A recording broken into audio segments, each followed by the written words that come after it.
Bengaluru JCB ಮತ್ತು tipper ಮಾಲೀಕರ ಸಂಘದ ಆದೇಶದಂತೆ ದಿನಾಂಕ ಜನವರಿ 28, 2026 ರಿಂದ ಜನವರಿ 30, 2026 ರವರೆಗೆ ಜೆಸಿಬಿ, ಟಿಪ್ಪರ್ ಮತ್ತು ಟ್ರ್ಯಾಕ್ಟರ್ ಸೇವೆ ಸ್ಥಗಿತ. ಸಾರಿಗೆ ಮತ್ತು ಯಂತ್ರೋಪಕರಣಗಳ ಮಾಲೀಕರ ಗಮನಕ್ಕೆ. ಹೆಚ್ಚುತ್ತಿರುವ ಡೀಸೆಲ್ ಬೆಲೆ ಮತ್ತು ನಿರ್ವಹಣಾ ವೆಚ್ಚವನ್ನು ಸರಿದೂಗಿಸಲು ನಮ್ಮ ಸಂಘಟನೆಯು ದರ ಏರಿಕೆಗೆ ನಿರ್ಧರಿಸಿದೆ.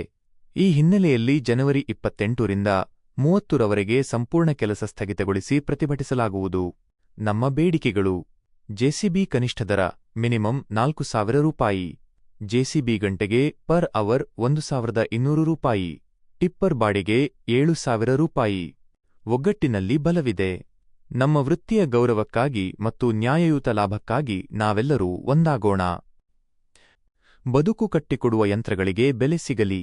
ಗೌರವಾನ್ವಿತ ಗ್ರಾಹಕರಲ್ಲಿ ವಿನಂತಿ: ಸತತವಾಗಿ ಏರುತ್ತಿರುವ ಬಿಡಿಭಾಗಗಳ ಬೆಲೆ ಹಾಗೂ ಕೂಲಿ ಕಾರ್ಮಿಕರ ವೇತನದಿಂದಾಗಿ ಹಳೆಯ ದರದಲ್ಲಿ ಕೆಲಸ ಮಾಡುವುದು ಅಸಾಧ್ಯವಾಗಿದೆ.